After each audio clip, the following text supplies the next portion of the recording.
Commander Zethkar studied the holographic display of the small blue world with predatory satisfaction.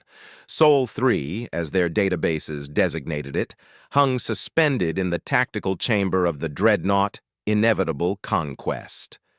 The third planet from an unremarkable yellow star showed all the signs of a thriving civilization.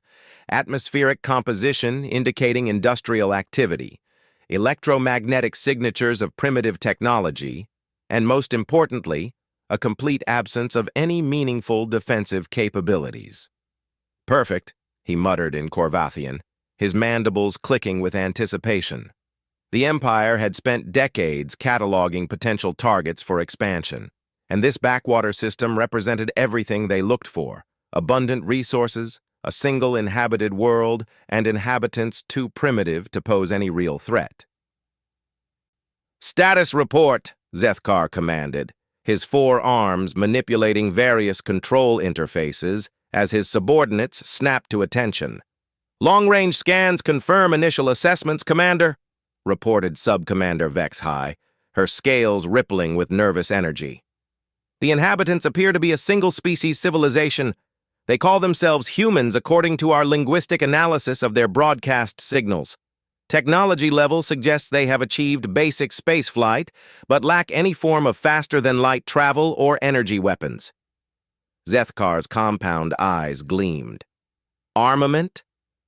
Primitive chemical propellants, basic nuclear weapons, electromagnetic communications. Their most advanced military assets appear to be atmospheric aircraft and surface-based missile systems. Nothing that could threaten even our smallest escort vessels." The commander's satisfaction deepened. The Korvathian Empire had conquered over 300 worlds in the past millennium, each victory adding to their vast territory and resource base. Some civilizations had put up impressive fights. The crystal beings of Nexus Prime had held out for nearly a year, and the machine intelligences of the Pharaoh Collective had required the deployment of their entire Fifth Fleet. But those had been advanced civilizations with technology approaching their own. This Sol system contained nothing but a species that had barely crawled out of their gravity well. "Population estimates?" Zethkar asked. "Approximately 8 billion individuals concentrated on the primary land masses. Significant industrial infrastructure, though primitive by our standards. Initial resource surveys indicate substantial quantities of rare earth metals, extensive water reserves, and a remarkably diverse biosphere that could be valuable for genetic material." Zethkar's tactical implants processed the information automatically. 8 billion individuals could provide an enormous labor force once properly pacified and processed through their re-education centers. The planet's resources would fuel expansion into the next spiral arm of the galaxy. And best of all, the conquest would require minimal expenditure of imperial resources. "Sir," interrupted Communications Officer Keshatal, "we're receiving what appears to be a transmission directed at our fleet." The commander's antennae twitched with surprise. They were still 3 light hours from the target system, far beyond the range of any primitive detection method he could imagine. "Impossible. Their technology level precludes detection at this distance." "Nevertheless, sir, the transmission is clearly directed along our approach vector and appears to be attempting to establish communication protocols." Zethkar's mandibles clicked with irritation.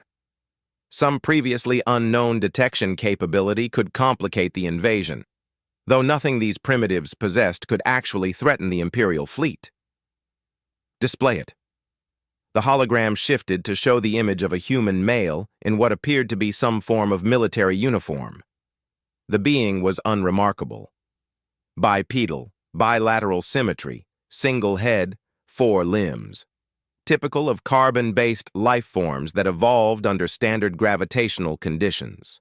When it spoke, the translation matrix rendered its words in fluent Korvathian. "Greetings, Korvathian Empire vessel. Inevitable conquest. I am Admiral Sarah Chen of the United Earth Defense Council. We are aware of your approach and your intentions regarding our world. Before you proceed with whatever course of action you have planned, we would like to extend an invitation for diplomatic contact. However, we also feel obligated to provide you with certain information that may influence your decision-making process. Zethkar's 4 hands clenched into fists simultaneously. Not only had these primitives detected his flagship at an impossible range, but they had somehow identified it by name and classification. Worse, the human had spoken with the calm confidence of someone delivering an ultimatum rather than a plea for mercy. "Sir," HFY whispered, her scales now pale with worry, "how could they possibly know our vessel designation? That information isn't broadcast on any frequency they could detect." "Continue the transmission," Zethkar growled. The human admiral continued speaking with the same unsettling calm. "Our records indicate that the Corvathian Empire has a standard protocol for planetary conquest. You typically begin with orbital bombardment of major population centers, followed by deployment of ground forces to secure strategic resources and process surviving populations for integration into your labor force. This approach has served you well across your previous 317 conquests. The number was exact. Perfectly, impossibly exact. We understand that from your perspective, Earth appears to be an ideal target. Our technology seems primitive, our military capabilities limited, and our defenses non-existent. These observations are not entirely incorrect. However, there are certain factors that your intelligence gathering has not taken into account." Admiral Chen paused, and for a moment the transmission showed a wider view of what appeared to be a command center. Humans moved with practiced efficiency between stations, displaying information that Zethkar's tactical training recognized as sophisticated strategic displays. The technology appeared far more advanced than their initial scans had suggested. The first factor you may not have considered is that Earth is not actually our homeworld. Humanity originated here, certainly, but we have not been confined to this single planet for quite some time. Our actual population numbers approximately 400 billion individuals distributed across 237 worlds and 17 space habitats. Our industrial base spans 43 star systems, and our military consists of approximately 14,000 vessels of various classifications. Zethkar felt a chill run through his exoskeleton. The intelligence was impossible. Their deep-range surveys of this entire region had shown no signs of faster-than-light civilization. The second factor involves the nature of our technology. We have found it advantageous to maintain the appearance of a primitive, planet-bound species while developing what you might call unconventional defensive capabilities. Our ships use stealth systems that render them effectively invisible to conventional sensors.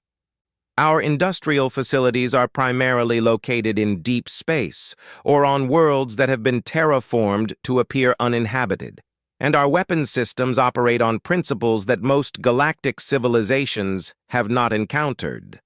The Admiral gestured, and the transmission split to show what appeared to be a star chart. Dozens of red indicators appeared around Zethkar's current position, each one representing what the display identified as a human vessel. Your fleet is currently surrounded by approximately 60 ships of our deep patrol forces. They have been tracking your approach for the past 18 days. At any moment, we could demonstrate the effectiveness of our weapon systems by removing your vessels from existence. However, we prefer diplomatic solutions to violent ones. Sub-Commander HFY was frantically working her sensor station, her scales cycling through colors of extreme agitation. "Sir, I'm not detecting anything. Our sensors show empty space on all vectors." The human admiral seemed to hear her words, despite the impossibility of such long-range audio pickup. "Your sensors are functioning perfectly, Sub-Commander. Our stealth systems don't fool your equipment by jamming or interference. They operate by convincing the universe itself that our ships don't exist in the locations where your sensors are looking." This brings us to the third factor, Admiral Chen continued, her expression growing more serious. "Humanity has encountered the Corvathian Empire before. 73 years ago. Your forces attacked and conquered a human colony world designated Haven. The attack killed approximately 40 million civilians and resulted in the enslavement of another 12 million. We have been preparing for this moment ever since. Zethkar's memory implants accessed historical records. Haven. Yes, he remembered the reports. A minor conquest early in his career, notable only for the unusual resistance the colonists had put up despite their primitive technology. The population had been classified as undesirable for re-education due to what imperial psychologists had termed excessive aggressive tendencies and unwillingness to accept proper authority. The entire population had been liquidated. We have studied your empire extensively over the past 7 decades. We know your tactics, your technology, your political structure, and your weaknesses. We know that your conquest protocol assumes technological superiority and relies on shock and overwhelming force to achieve rapid victory. We know that you have never encountered a civilization capable of effective stealth technology or quantum-based weapon systems. The Admiral paused again, and when she continued, her voice carried a weight that Zethkar found genuinely disturbing. This brings us to our warning. The Corvathian Empire has built its power on the conquest and subjugation of weaker civilizations. You have never faced an opponent capable of striking back at your core worlds or threatening your industrial base. This is about to change. The transmission shifted to show what appeared to be a massive space facility, a structure easily the size of a small moon, bristling with technology that Zethkar's experience couldn't begin to categorize. Humanity has developed weapons specifically designed to counter imperial expansion. We have the capability to destroy entire star systems, collapse dimensional barriers, and redirect stellar output into focused energy beams. More importantly, we have the ability to deploy these weapons across galactic distances without warning and without the possibility of interception. Admiral Chen's image returned to full screen, and her expression had shifted to something that Zethkar's threat assessment protocols identified as genuine predatory intent. Here is our warning, Commander Zethkar. Turn your fleet around and return to Imperial space. Transmit a message to your high command indicating that the Sol system is defended by forces beyond your ability to engage. Recommend that all future expansion efforts focus on other regions of the galaxy. Do this, and your ships will be allowed to depart safely. The transmission paused, and the Admiral's voice dropped to a tone that sent warnings flooding through every threat assessment system in Zethkar's cybernetic implants. Refuse this warning, and we will demonstrate exactly why the 40 million civilians on Haven are about to be avenged. Your choice, Commander. You have 6 hours to decide. The transmission ended, leaving the command bridge of the inevitable conquest in absolute silence. Zethkar stared at the now empty holographic display, his tactical computer trying and failing to process the implications of what he had just heard. In his entire military career, spanning over 2 centuries and dozens of successful conquests, no primitive civilization had ever addressed him with such confidence. More disturbing, no enemy had ever demonstrated such detailed knowledge of imperial operations. "Sir," Vexhai whispered, her voice barely audible, "what are your orders?" Zethkar's compound eyes focused on the display showing the innocent-looking blue world. Somewhere in the back of his mind, survival instincts honed over millennia of evolution were screaming warnings. But his pride, his duty to the Empire, and his unwillingness to believe that any primitive species could threaten the might of the Corvathian fleet kept him silent. 6 hours. The humans had given him 6 hours to make a decision that would determine the fate of his entire fleet. He looked around the bridge at his crew, all of them waiting for his command. The next few hours would determine whether the Corvathian Empire continued its expansion into this region of space, or whether they learned why some warnings should never be ignored. The countdown began. Commander Zethkar spent the first hour of his deadline reviewing every piece of intelligence data the Empire had gathered on the Sol system. The reports were consistent. A primitive, single-world civilization with basic spaceflight capabilities and no apparent knowledge of faster-than-light travel. Yet somehow, these same primitives had tracked his fleet across interstellar distances and demonstrated knowledge of Imperial operations that should have been impossible to obtain. "Analysis," he demanded of his intelligence officer, a thin Corvathian named Telshok, whose cybernetic implants glowed with processing activity. "The transmission poses several impossibilities, Commander. First, detection at our current range exceeds known physical limits for electromagnetic sensors. Second, identification of our vessel by name and classification suggests access to Imperial databases. Third, the claimed population and territorial numbers are inconsistent with all observational data." Zethkar's mandibles clicked impatiently. "Conclusions? Either our intelligence gathering has been fundamentally flawed, or the transmission represents an elaborate deception designed to prevent Imperial expansion into this system." The commander considered both possibilities.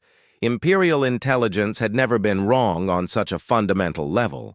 Their survey methods had been refined over centuries of successful conquest. The idea that they could have missed a 400 billion-strong interstellar civilization was absurd. But the alternative was almost equally disturbing. If the humans were capable of such sophisticated deception, including real-time surveillance of Imperial fleet movements, they possessed technology far more advanced than initial assessments suggested. "Sir," interrupted Communications Officer Keshatal, "we're receiving additional transmissions from the planet's surface. Multiple sources are broadcasting what appear to be historical records and technical specifications." "Display them." The holographic projector filled with images and data streams. Zethkar watched in growing unease as the transmission showed detailed records of the Haven colony conquest, including tactical reports that should have been classified at the highest levels of Imperial security. The humans somehow possessed complete documentation of Imperial battle strategies, weapon specifications, and even personal psychological profiles of key military commanders. But more disturbing were the technical specifications they were sharing, diagrams of weapons systems that operated on principles his science officers couldn't understand, schematics for ships that seemed to exist in multiple dimensions simultaneously, and most unsettling, energy readings that suggested the ability to manipulate space-time itself. "Telshok," Zethkar said quietly, "theoretical assessment. Could these specifications represent functional technology?" The intelligence officer's implants flashed rapidly as he processed the data. "The mathematics appear consistent, Commander. I cannot identify any obvious flaws in their theoretical framework. However, the engineering requirements would exceed our current technological base by several orders of magnitude." Sub-Commander Vexhai looked up from her sensor station, her scales pale with worry. "Sir, I'm detecting gravitational anomalies throughout the system, micro-fluctuations that suggest massive objects moving in patterns that don't correspond to any known celestial mechanics." Zethkar felt the first real stirrings of doubt. "Specify." "The anomalies are consistent with the movement of very large vessels using some form of gravitational manipulation for propulsion. The energy signatures are unlike anything in our databases." The commander's tactical implants began running probability calculations. The chances of the humans being able to mount effective resistance against an Imperial fleet had initially registered as negligible. Those odds were beginning to shift as more information became available. "Status of the fleet?" "All vessels report battle readiness, sir. However—" Vexhai hesitated. "Speak." "Several of our ship commanders are requesting clarification regarding the nature of the potential threat. They're concerned about engaging an enemy whose capabilities remain unknown." Zethkar understood their concern. Imperial doctrine emphasized overwhelming force applied against clearly defined targets. Fighting an enemy whose true strength remained hidden violated every principle of successful military strategy. A new transmission arrived, this one audio only, and coming from a different source on the planet's surface. Commander Zethkar, this is Dr. James Morrison, formerly of the Haven Colony. I was one of the survivors your forces took for processing after the conquest. I spent 15 years in Imperial re-education centers before managing to escape during a prisoner transport malfunction. The voice was steady, professional, and completely devoid of the fear or anger Zethkar would have expected from a former Imperial prisoner. I'm contacting you because I believe you deserve to understand the full situation before making your decision. The 40 million people who died on Haven weren't just random colonists. They were refugees from Earth's first contact with hostile alien civilizations. Families who had already lost everything once and were trying to build new lives on a peaceful agricultural world. Zethkar found himself listening despite his better judgment. Imperial doctrine discouraged thinking of conquered populations as individuals rather than resources, but something in the human's voice demanded attention. What your intelligence reports didn't tell you is that humanity has been preparing for war for over 7 decades. Not just military preparation, but cultural and psychological preparation. Every human child learns about Haven in school.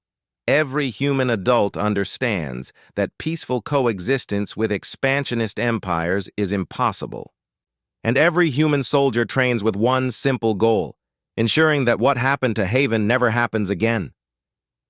The transmission paused, and when it continued, Dr. Morrison's voice carried a weight that made Zethkar's threat assessment systems activate. You need to understand something about human psychology, Commander.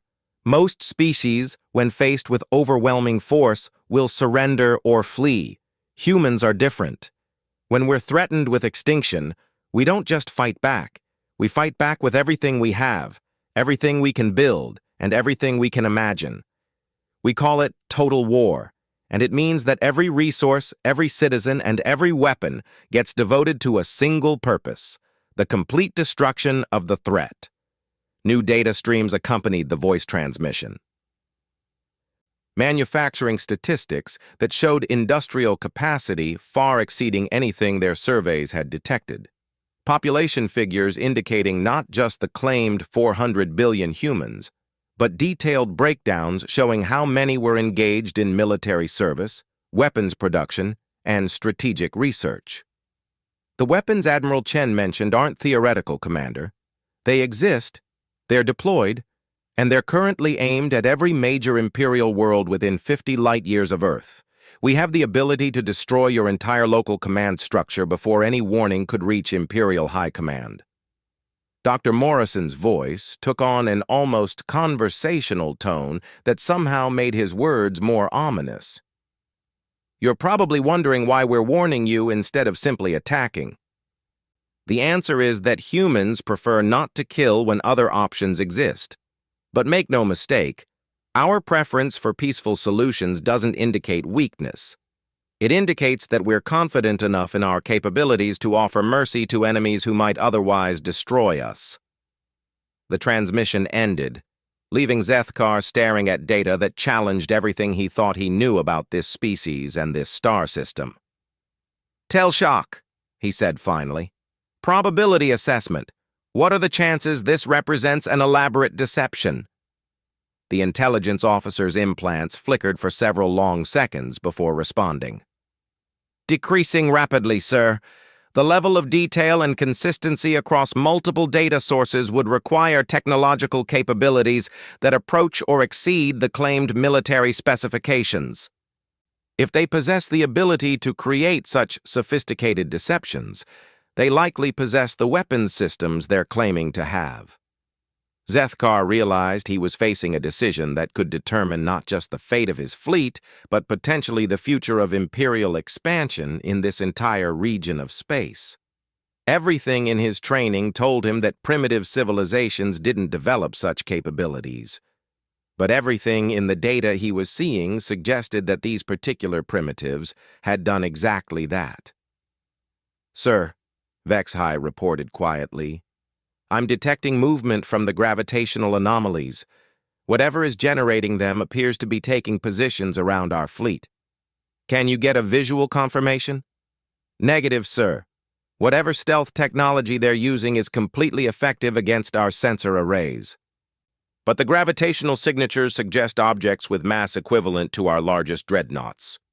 Zethkar made his decision. He activated the fleet communication system, broadcasting on encrypted channels to all Imperial vessels. "All ships, maintain battle stations but do not target any unknown contacts.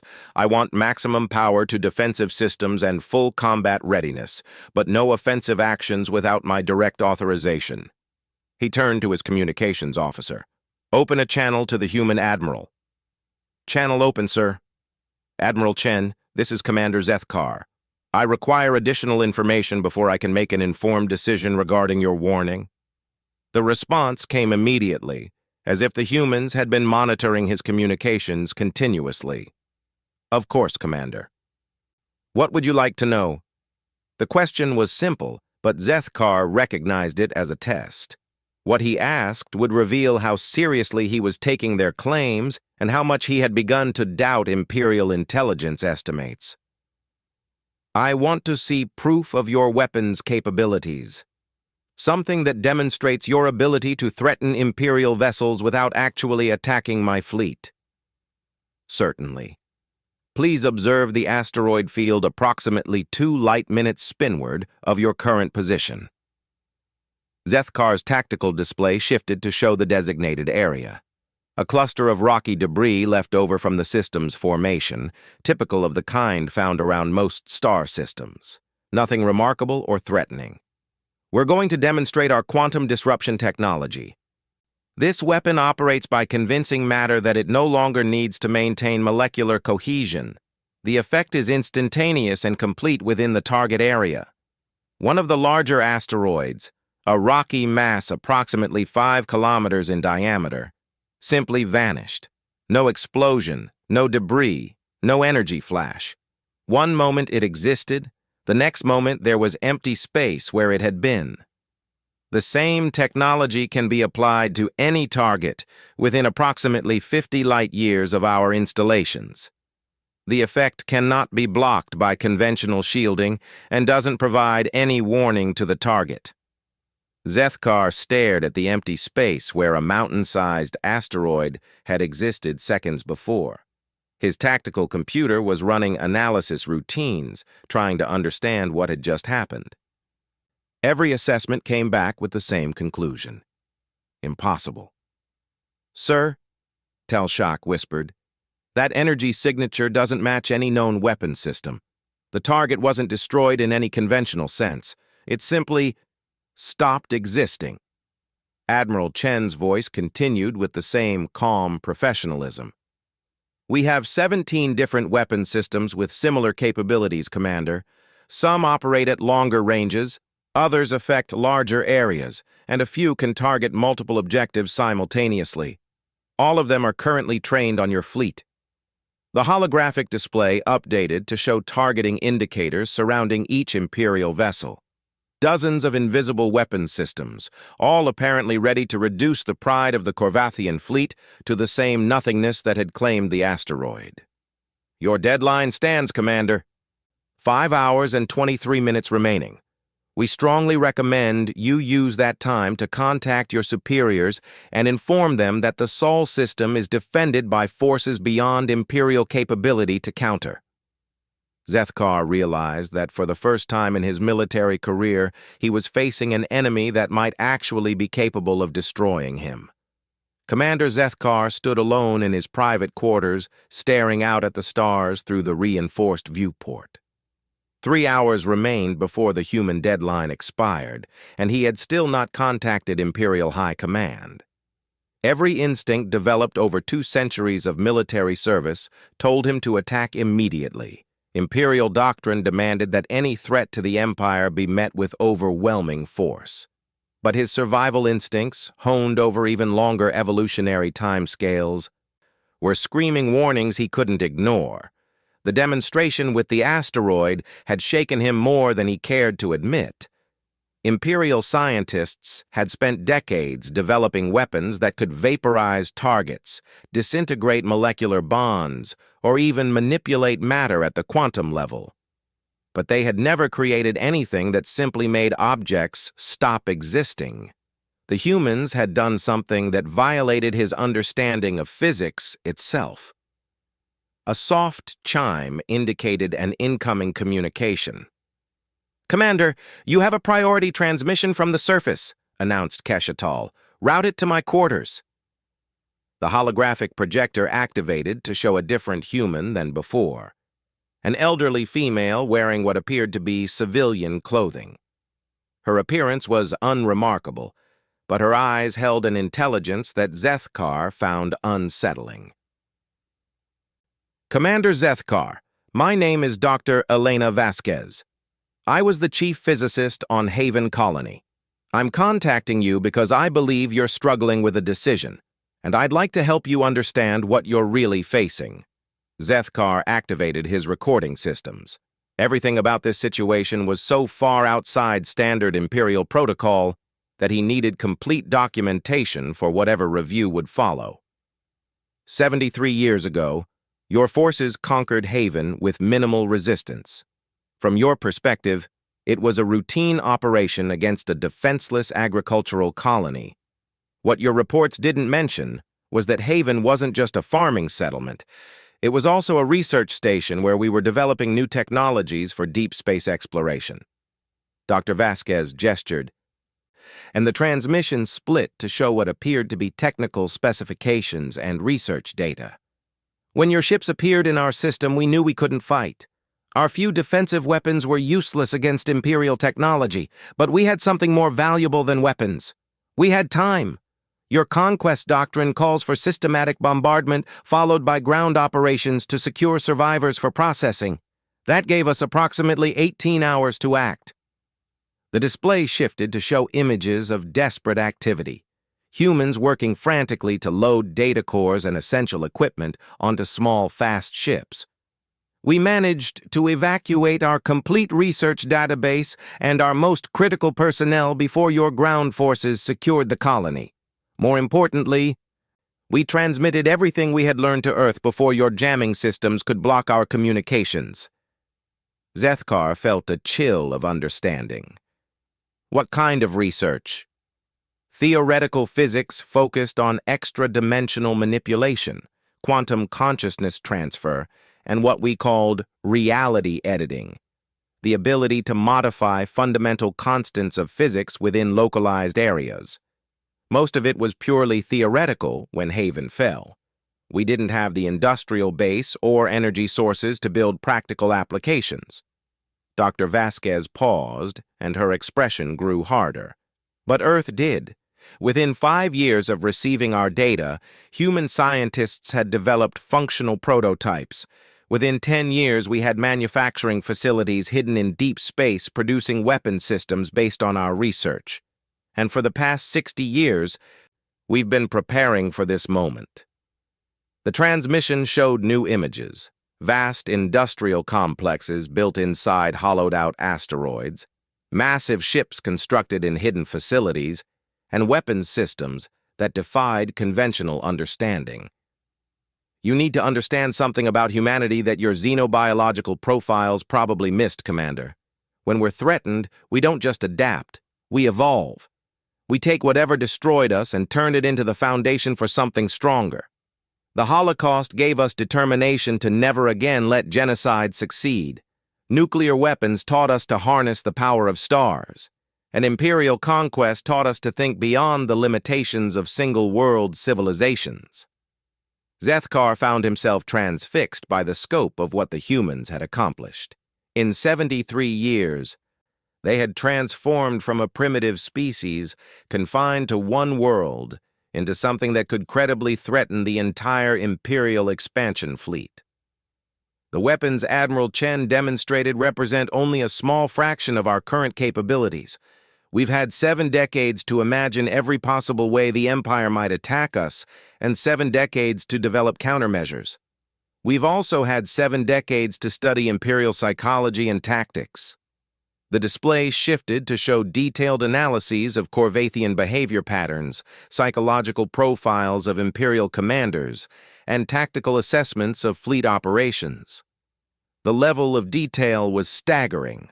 Humans had somehow obtained psychological evaluations of Zethkar himself, including accurate predictions of how he would respond to various scenarios. We know that Imperial doctrine emphasizes quick, overwhelming victories against inferior opponents. We know that your entire military strategy depends on technological superiority and enemy demoralization. And we know that your commanders are trained never to retreat in the face of opposition from primitive species. Dr. Vasquez's voice took on a tone of genuine sympathy that somehow made her words more threatening. That training is going to get your entire fleet killed, Commander, because you're not facing a primitive species anymore. You're facing a civilization that has devoted every resource, every brilliant mind, and every moment of the past 70 years to ensuring that Imperial expansion ends here. A new alarm sounded on Zethkar's command console. He activated the communication system to his bridge. "Report."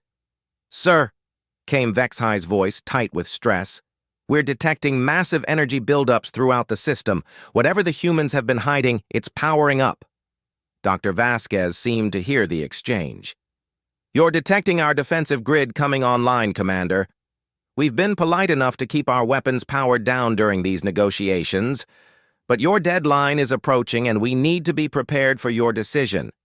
The holographic display updated to show a 3-dimensional map of the entire solar system. Red indicators began appearing, first dozens, then hundreds, then thousands of them. Weapons platforms, hidden installations, and mobile units distributed throughout the system in a defensive network that dwarfed anything in Imperial experience.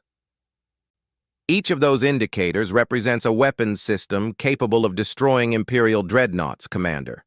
Many of them can engage multiple targets simultaneously, and all of them are currently acquiring targeting locks on your fleet. Zethkar realized that even if the humans were exaggerating their capabilities by an order of magnitude, his fleet was still catastrophically outnumbered. Imperial tactical doctrine had no provisions for engaging an enemy with such overwhelming numerical superiority, especially when that enemy possessed weapons technology that exceeded Imperial understanding. 2 hours and 17 minutes remaining, Commander. I'm going to tell you something that Admiral Chen couldn't say for diplomatic reasons. We're not just defending Earth. We're defending every species that might become a target for Imperial expansion. Every world you've conquered, every population you've enslaved, every civilization you've destroyed has been building up a debt that humanity intends to collect. The physicist's expression grew harder, and for the first time, Zethkar saw genuine anger beneath her professional demeanor. The Corvathian Empire has spent 1,000 years proving that peaceful coexistence with your species is impossible. You expand, conquer, and consume until nothing remains but Imperial territory. That pattern ends today, one way or another. Dr. Vasquez leaned forward slightly and her voice dropped to barely above a whisper. "You have one choice, Commander. Turn your fleet around and go home. Inform your superiors that humanity has claimed this region of space and that any further Imperial expansion attempts will result in direct retaliation against Imperial core worlds. Accept that your empire has finally encountered a species capable of stopping your expansion." The transmission paused, and when it continued, Dr. Vasquez's voice carried the weight of absolute certainty. "Or refuse our warning and discover exactly what 70 years of human ingenuity, human rage, and human determination have created. Your choice." The transmission ended, leaving Zethkar alone with a decision that would determine the fate of his fleet and potentially the future of the Corvathian Empire. He activated his command console and opened a channel to Imperial High Command. The transmission would take several hours to reach the nearest Imperial base, and several more hours for a response to return. By then, his deadline would have expired. "Priority Alpha transmission to Imperial High Command," he began, then paused. What he said next would be recorded, analyzed, and used to evaluate his performance as a military commander. Admitting that his fleet had been deterred by a primitive species would end his career and possibly result in court-martial proceedings. But looking at the tactical display showing thousands of hidden weapons aimed at his ships, Zethkar realized that career concerns were irrelevant if he and his entire fleet were about to be destroyed. "High Command, this is Commander Zethkar aboard the Inevitable Conquest. Intelligence assessments of the Sol system have proven catastrophically inadequate.